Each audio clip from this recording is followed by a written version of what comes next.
Welcome to Pilgrim United Church of Christ in Birmingham, Alabama.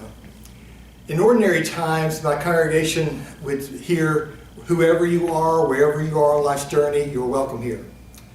These are not ordinary times, and there's not very many here right now, but we're delighted that you are here with us. And since this is the season of Lent, we would normally be doing things in purple like this and having Lenten messages. But we have designated this the first Sunday of non-ordinary time. And throughout the COVID-19 pandemic, we will be having our services in this season until we are able to be together again in person. So I invite you to worship along with us. Our service is going to be a bit different from our normal service, but we'll have many of the elements that you are familiar with. Let us begin our worship.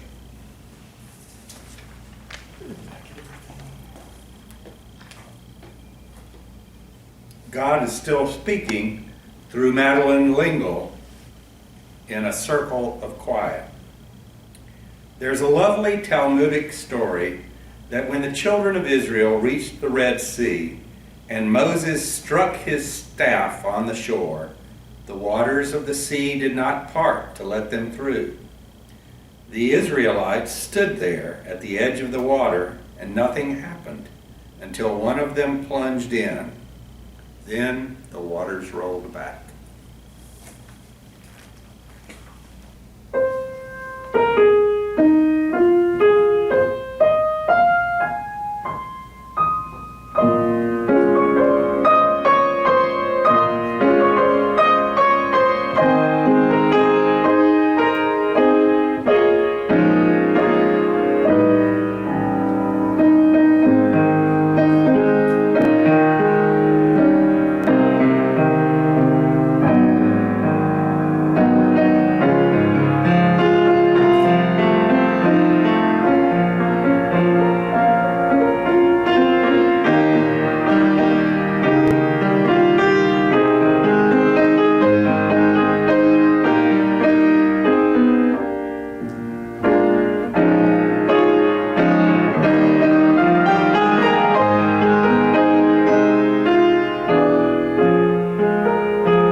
time, at this moment in our worship, we would ask for prayer of praise and gratitude, as well as prayers of concern.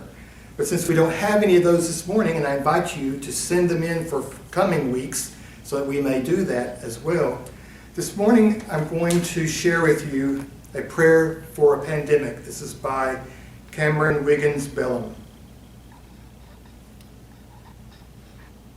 May we who are merely inconvenienced remember those whose lives are at stake. May we who have no risk factors remember those most vulnerable. May we who have the luxury of working from home remember those who must choose between preserving their health or making their rent. May we who have the flexibility to care for our children when their schools close remember those who have no options. May we who have to cancel our trips remember those who have no safe place to go.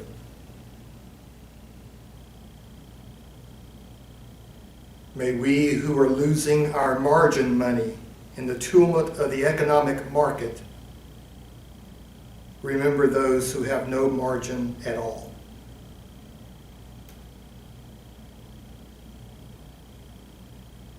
May we who settle in for a quarantine at home remember those who have no home. As fear grips our country, let us choose love during this time when we cannot physically wrap our arms around each other. So let us yet find ways to be the loving embrace of God to our neighbor. For we offer our gratitudes, our prayers, our concerns in the name of Jesus who taught us to pray. Our God, who art in heaven, hallowed be thy name. Thy dominion come, thy will be done on earth as it is in heaven. Give us this day our daily bread, and forgive us our debts as we forgive our debtors. And lead us not into temptation, but deliver us from evil. For thine is the dominion and the power and the glory forever and ever. Amen.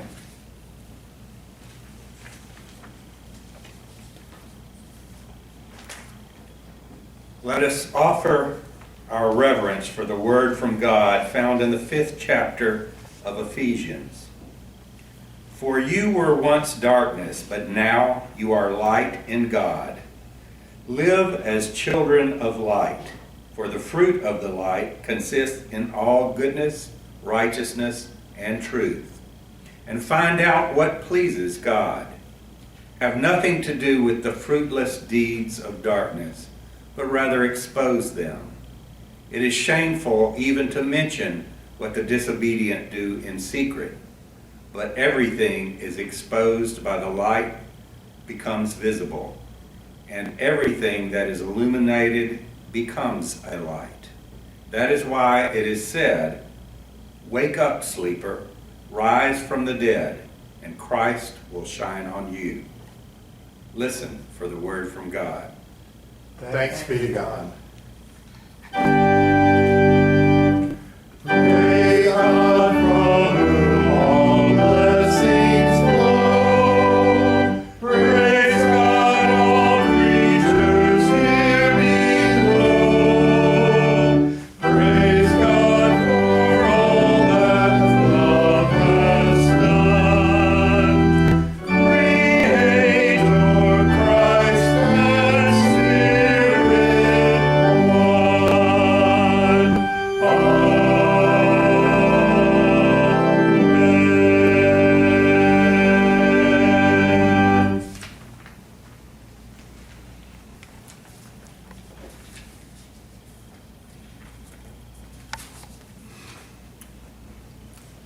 Throughout this season of Lent, you have noticed that we have relied heavily on the metaphors of light and shadow and darkness.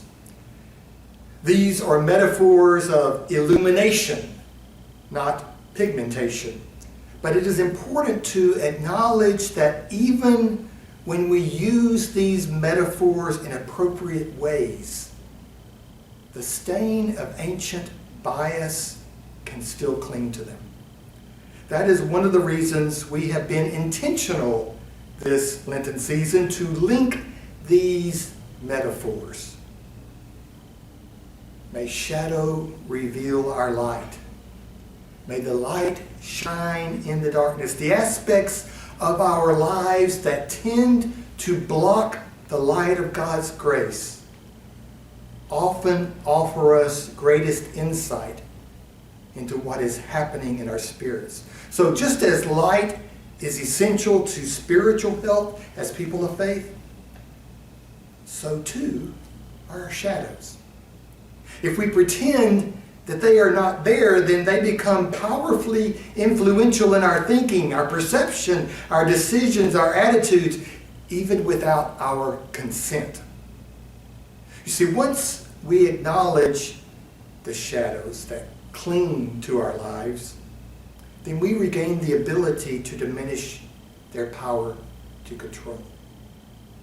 You see, one of the powerful aspects of the metaphor of light is that light always casts shadows when it encounters something that resists its penetration. And we know that different materials respond to light differently. When light encounters a clear piece of glass, it passes through with hardly any diminishment.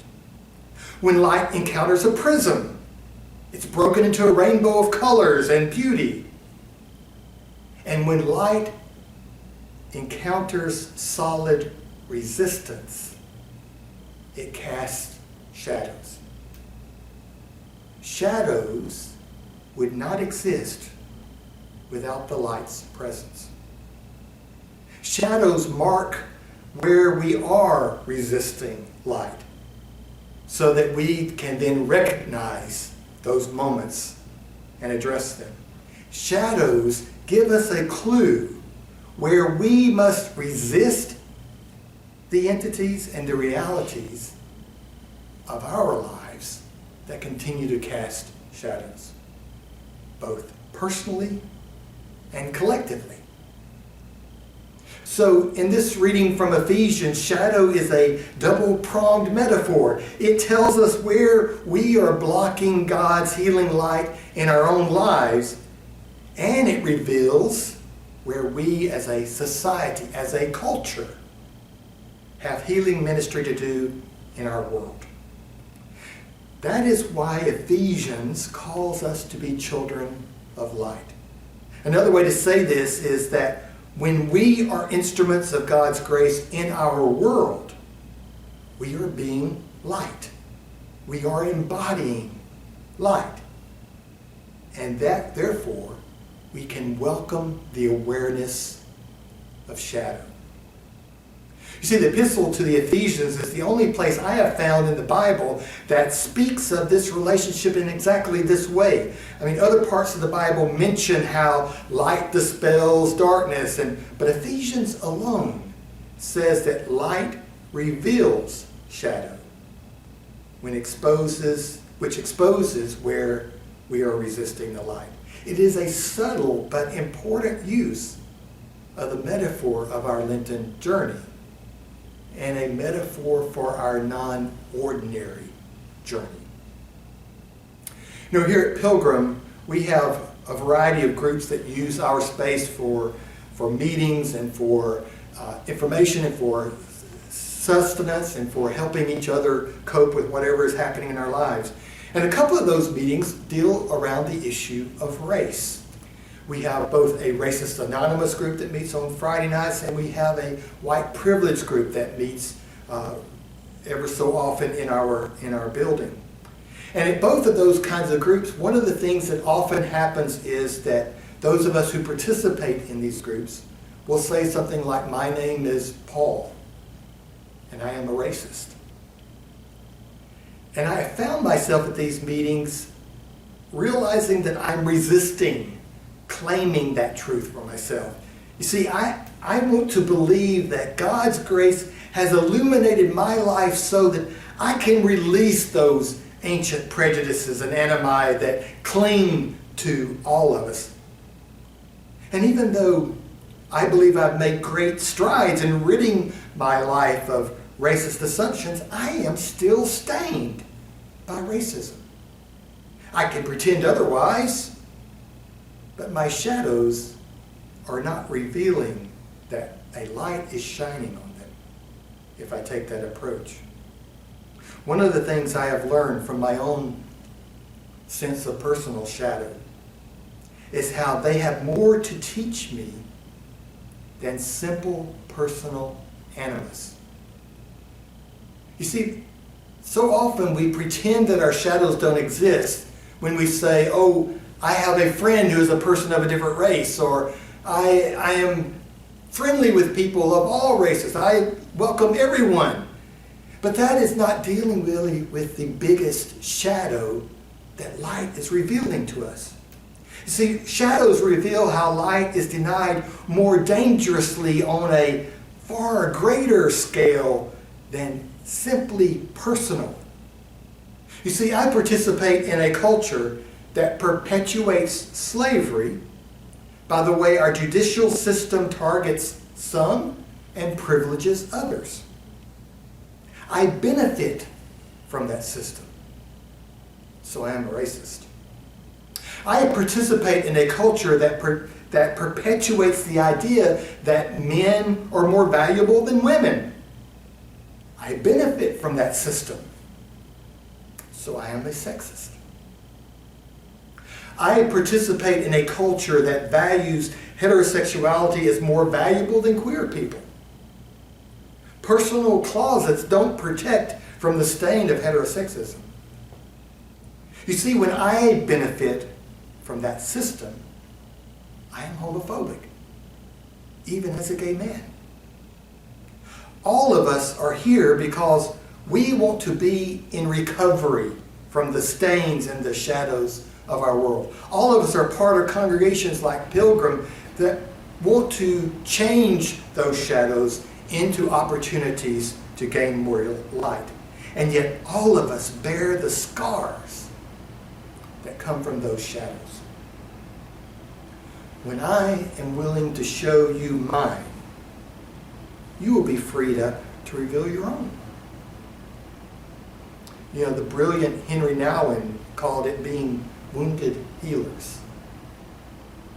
From our own awareness of woundedness, we've discovered healing. And from our own shadows, we have turned to the light. You know, this is our life journey together. Offering healing to the wounds of others while we allow others to offer healing to our own wounds. Offering awareness to each other so that our own times of personal blindness can be healed. It is evidently a remarkable way to approach Christianity. You know, many of our friends approach their faith simply as a way to be washed clean, for example. I believe the original was white as snow. But great writers like Ephesians and Nouwen and many others all concur that it is precisely in recognizing our shadows that we become beings of light. You see, those shadows can reveal abundance of empathy and resonance of experience that allows shadows to become then the instruments of the light rather than an obstacle to it. So the outcome of this idea is this. Our shadows are abundant in God's grace and healing. Exploring those aspects of our culture, our world, our lives, our relationship offers us an opportunity to experience God's presence in new and powerful ways. And it is one of the most powerful lessons from Lent. And I believe it is also going to be one of the most powerful lessons during our non-ordinary time as well. Amen. Amen.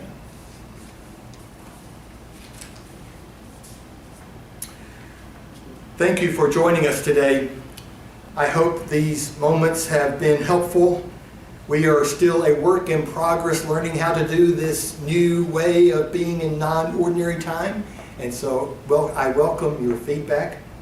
I want to thank John Williams and Dr. John Owen and Mark David Jackson for assisting in worship today. And if you would like to be a part of an upcoming worship experience in this arena, I invite you to contact us through the email, Facebook, and website address, or call the church number. It is hopefully on your screen. And you can also be a part of these worship experiences that we present to our greater community.